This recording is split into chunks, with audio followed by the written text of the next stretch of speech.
Assalamualaikum warahmatullahi wabarakatuh. Nama saya Farah Insyirah binti Muhammad Sukri dari kelas IH2203L.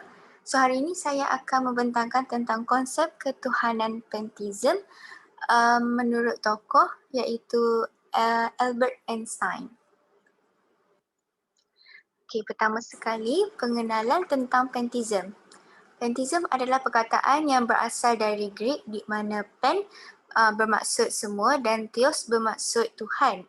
Dalam bentuk yang penuh ayat, makna ini adalah semua itu Tuhan.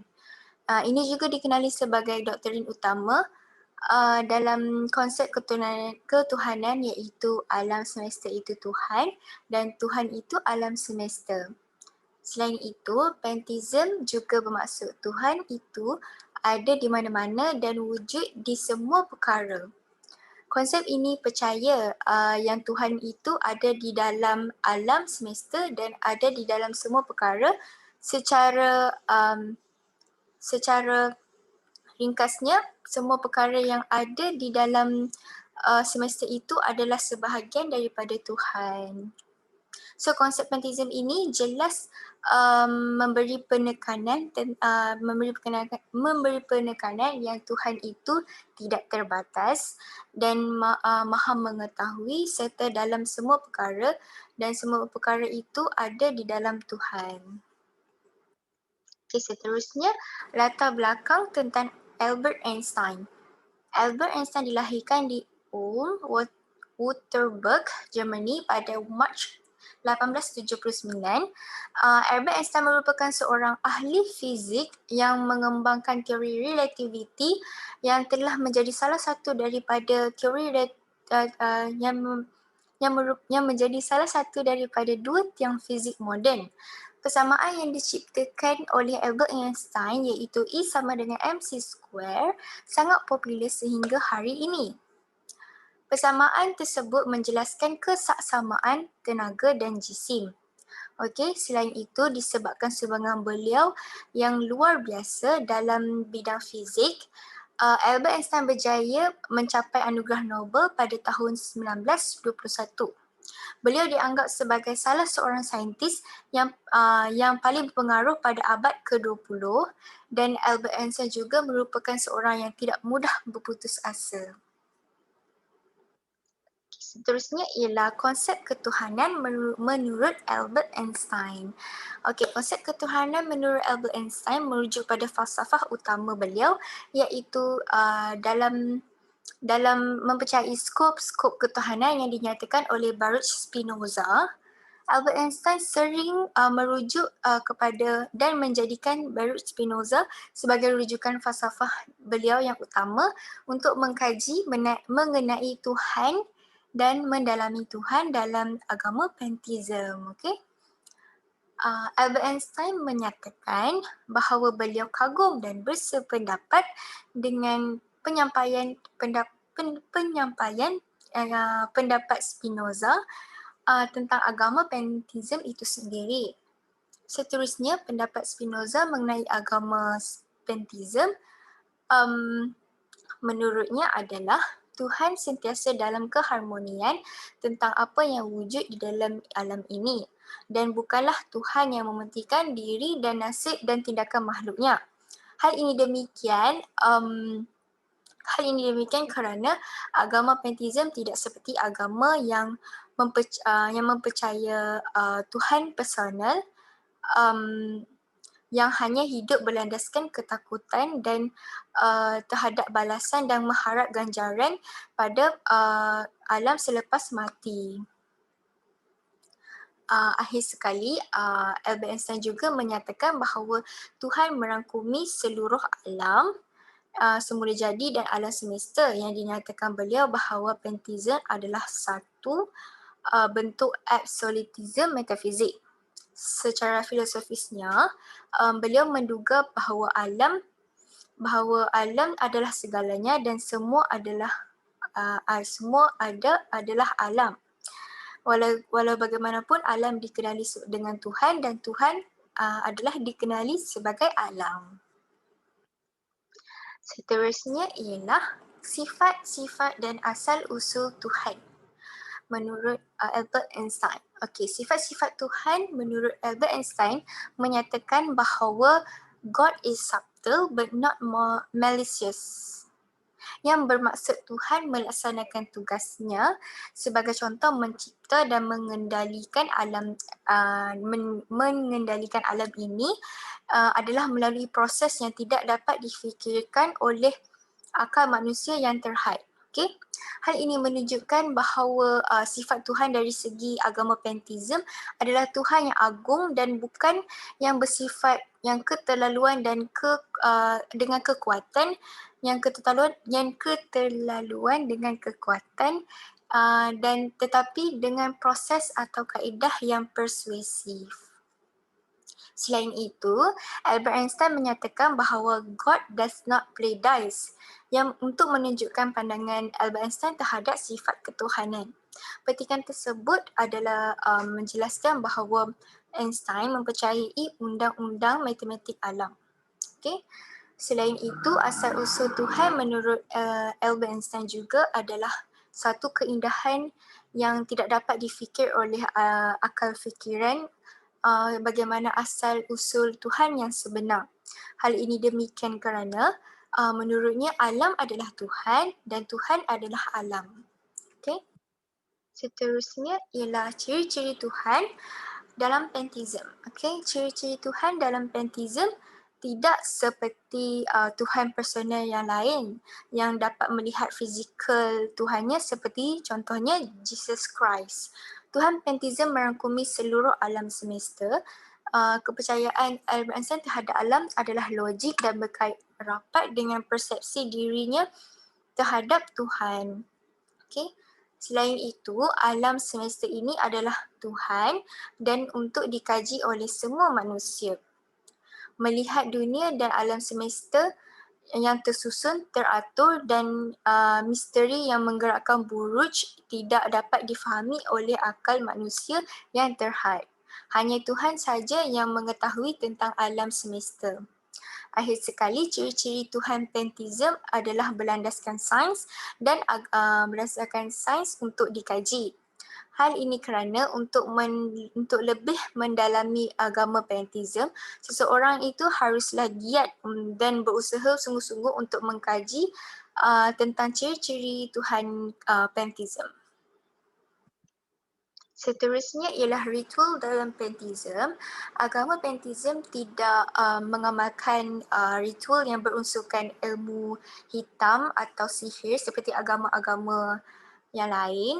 Secara umumnya ritualnya ialah dengan menerima alam semula jadi dan alam semesta dengan perasaan yang penuh realiti dan meredakan kegelisahan dan keraguan melalui penerimaan tersebut dan tidak melakukan secara ritual yang melibatkan ilmu hitam, solat, menyembah berhala dan sebagainya. Okey. Ritual dan upacara agama pantheism ini menekankan hubungan antara manusia dan alam, diri dan alam suria yang dinamik. Okey. Akhir sekali, ritual dan upacara Albert Einstein dapat dilihat bahawa beliau mengkaji dan mendalami ilmu-ilmu sains dan alam semesta dan ritual ini dan perbuatan Albert Einstein ini juga dapat diklasifikasikan sebagai ritual kerana ia dapat mendekatkan diri pada Tuhan dan menguatkan pegangan agama. Albert Einstein juga berusaha untuk mengkaji ilmu-ilmu alam dan sentiasa mengaitkan sains dan agama. Okay. So kesimpulannya, Albert Einstein merupakan seorang falsafah yang sangat berpegang teguh dengan apa yang beliau percayakan dan beliau seorang yang yakin untuk menyuarakan pendapat beliau meskipun akan mendapat bantahan daripada pendapat beliau.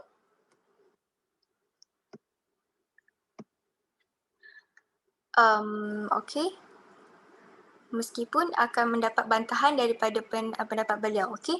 Seterusnya cadangan yang dapat melalui kajian tugasan ini ialah semua agama mempunyai tujuan dan prinsip yang sama, iaitu manusia itu haruslah sentiasa melakukan kebaikan sesama manusia dan haiwan, tumbuh-tumbuhan. Okey, selain itu agama mendidik semua manusia untuk mempunyai akhlak yang baik dan budi pekerti yang mulia untuk menjadi seorang insan yang berguna di sepanjang zaman. Seterusnya bagi ulasan artikel pula, tajuk artikel tersebut ialah Albert Einstein's Philosophy of Religion yang ditulis oleh J.A. Franquist pada tahun 1964. Pertama sekali, pengenalan.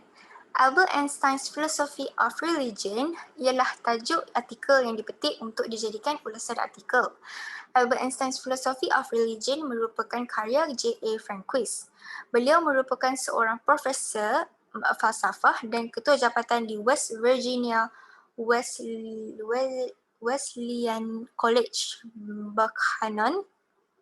Selain itu, pemikiran penulis adalah merujuk kepada pandangan Albert Einstein mengenai falsafah agama. Di samping itu, karya yang digunakan sebagai rujukan utama beliau adalah artikel jurnal ini. Di dalam artikel jurnal ini adalah karya-karya Albert Einstein itu sendiri. Sebagai contoh, Out of My Later Years dan Einstein on Cosmic Religion and Other Opinions on Aphorisms. Seterusnya, isu utama dan isu menarik ialah salah satu isu yang dibawa oleh penulis ini ialah konsep ketuhanan dan keagamaan oleh Albert Einstein. Okay? Menurut Albert Einstein, Tuhan merangkumi seluruh alam dan alam itu Tuhan dan Tuhan itu alam. Okay? Selain itu, isu yang dibawa oleh penulis ialah perbantahan Albert Einstein terhadap Tuhan personal. Okay? Albert Einstein tidak setuju dan mempercayai kewujudan Tuhan personal. Okay. Hal ini demikian kerana Albert Einstein berpendapat bahawa beliau tidak setuju dengan cara Tuhan personal itu tersebut memberikan ganjaran pahala kepada makhluknya yang melakukan kebaikan dan menghukum makhluknya yang melakukan kejahatan. Di samping itu, isu yang menarik minat saya di dalam artikel ini ialah membincangkan bagaimana Albert Einstein menyatakan bahawa sains dan agama itu kait antara satu sama yang lain dan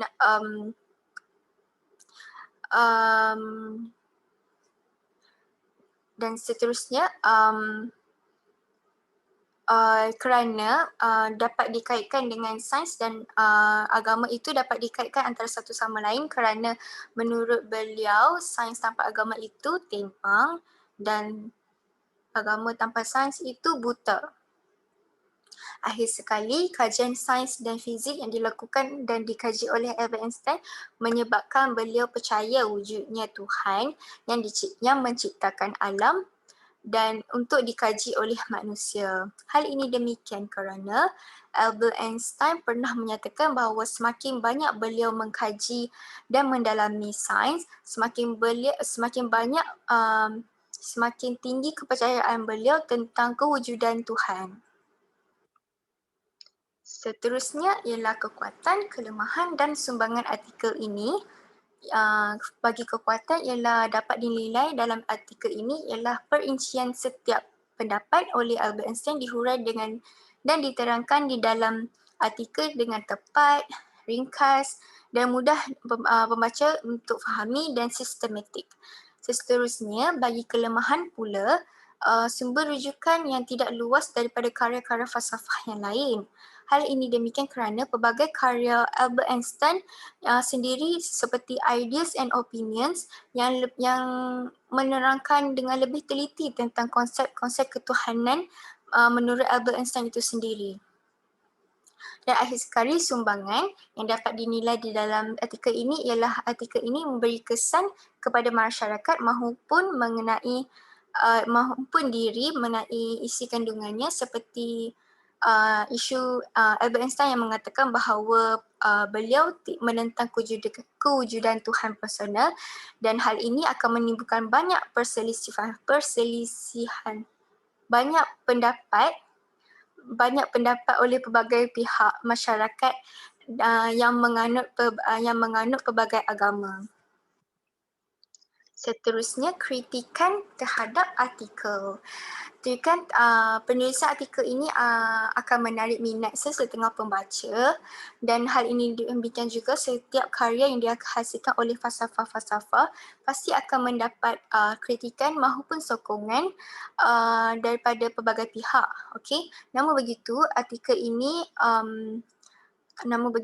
ini mempunyai kritikan serta sokongan yang dapat diulaskan.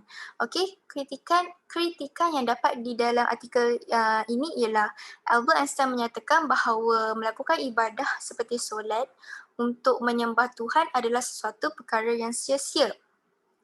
Okey, kenyataan ini dikatakan oleh Albert Einstein ini adalah sangat bertentangan dengan ajaran agama Islam. Hal ini demikian kerana solat merupakan tiang agama kepada agama Islam dan juga merupakan ibadah yang mendekatkan diri kepada Tuhan. Selain itu, solat itu sendiri dapat memupuk akhlak yang baik kepada seseorang manusia. Sebagai contoh, seseorang yang solat dapat memupuk tahap kesabaran seseorang itu.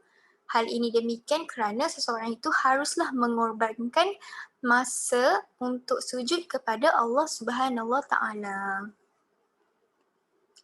Selain itu, kritikan yang dapat dikemukakan daripada kenyataan Albert Einstein ialah beliau juga menyatakan bahawa beliau tidak setuju dengan cara Tuhan yang memberikan ganjaran pahala kepada makhluknya yang melakukan dan menghukum makhluknya yang melakukan kejahatan.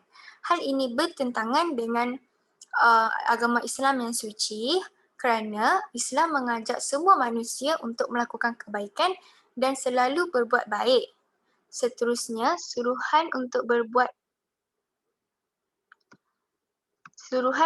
berbuat baik menjadi perintah Allah Subhanahu Wa Taala sebagaimana disebutkan di dalam Al-Quran. Dan saling tolonglah kalian dalam perbuatan baik dan ketakwaan dan janganlah kalian saling tolong dalam perbuatan dosa dan pemusuhan. Surah Al-Maidah. Di dalam ayat tersebut dapat menerangkan bahawa Allah Subhanahu Wa Taala menyuruh semua manusia untuk sentiasa melakukan kebaikan dan meninggalkan segala larangannya. Dan akhir sekali Allah Subhanahu Wa Taala memberikan balasannya kepada sesiapa yang melakukan kebaikan walaupun sebesar zarah. Seterusnya, ulasan sokongan yang dapat diberikan daripada artikel tersebut ialah Albert Einstein menyatakan bahawa agama dan sains berkait rapat antara satu sama yang lain. Hal ini juga dapat dikaitkan dengan agama Islam kerana sains dan teknologi di dalam Islam dapat sains dan teknologi di dalam Islam berlandaskan Al-Quran dan As-Sunnah. Seterusnya, pertumbuhan sains dan teknologi Islam berkembang sejak zaman dahulu lagi seperti zaman pemerintahan Uthmaniyah dan Abbasiyah. Antara sumbangan tokoh-tokoh zaman terdahulu dari segi bidang astronomi ialah tokoh Nasir al-Din yang memperkenalkan teori kedudukan bintang dan planet, manakala dari segi bidang perubatan pula tokoh Ibn Sina yang berpandukan Al-Quran yang dibincangkan bagi penemuannya dalam perbuatan moden seperti isu penyakit kencing manis dan penyakit saraf.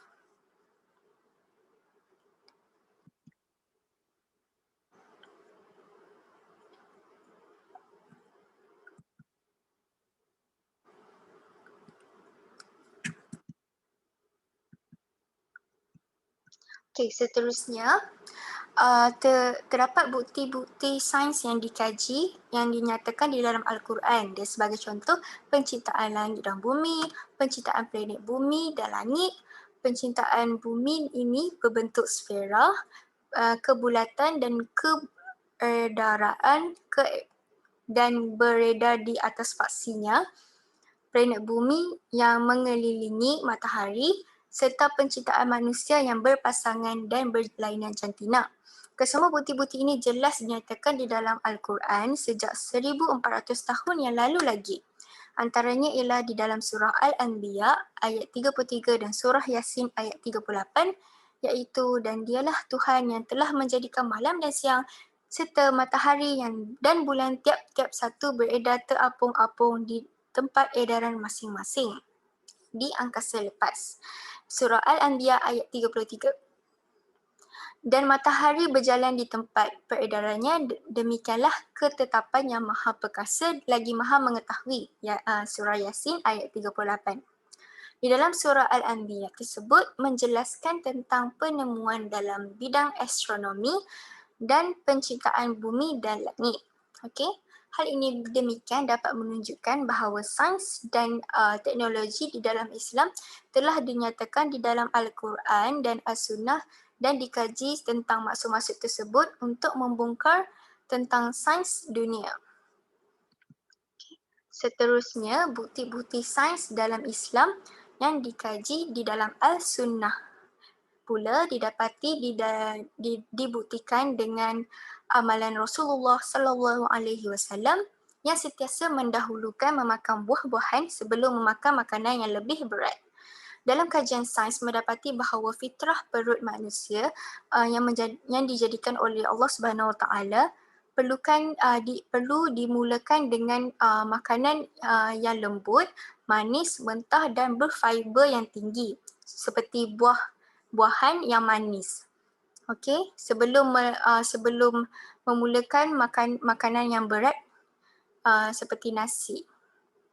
Okey, hal ini juga dilihat bagaimana umat Islam disunatkan untuk memakan buah seperti kurma sebelum berbuka puasa.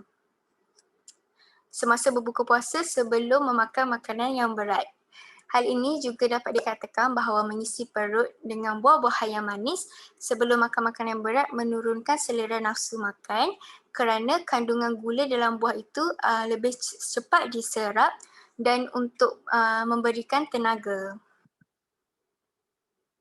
Seterusnya impak isu kepada diri. Impak yang dapat pada diri ialah dapat menyedarkan diri tentang keindahan agama Islam sekiranya dibandingkan dengan agama-agama lain seperti pantheism dan pendapat daripada Albert Einstein itu sendiri. Sebagai contoh, Albert Einstein sering menyatakan bahawa beliau sangat menolak tentang menunaikan solat, berdoa, konsep pahala dan dosa. Hal ini kerana bagi beliau konsep ketuhanan itu bebas dan Tuhan itu adalah alam dan alam itu adalah Tuhan. Tetapi bagi agama Islam amat menitik beratkan tentang solat dan ibadah kepada Allah Subhanahu Wa Taala. Dan seterusnya, impak yang dapat pada diri adalah dapat memahami dan mendalami konsep ketuhanan pantheism hanyalah menekankan tentang alam semula jadi dan alam semesta semata-mata. Namun agama Islam yang berlandaskan Al-Quran dan As-Sunnah, Islam adalah agama Allah yang diwahyukan kepada Rasul-Rasulnya untuk disampaikan kepada seluruh manusia di muka bumi ini. Di samping itu, Islam juga agama yang memenuhi segala keperluan manusia di mana-mana sahaja sepanjang zaman dengan bersumberkan Al-Quran dan As-Sunnah. Kesimpulan dan cadangan. Kesimpulannya, setiap agama mempunyai nilai positif dan moral untuk menyuruh semua manusia melakukan kebaikan dan meninggalkan kejahatan. Namun setiap agama mempunyai cara dan fahaman yang tersendiri dalam beribadat maupun dalam kepercayaan mereka tersendiri. Berdasarkan di dalam artikel tersebut, dapat disimpulkan bahawa nilai moral mempunyai aspek yang penting di dalam hidup untuk berjaya sama ada di dunia dan di akhirat ataupun di kehidupan selepas mati.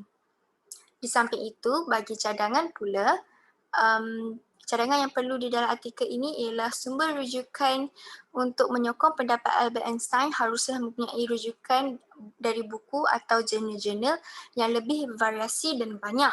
Hal ini demikian kerana dengan mempunyai rujukan yang banyak, ulasan dan isi kandungan artikel tersebut akan lebih jelas dan mudah difahami oleh pembaca. Sekian, terima kasih daripada saya menerangkan tentang konsep ketuhanan dari segi agama pantheism menurut tokoh Albert Einstein. Sekian, terima kasih.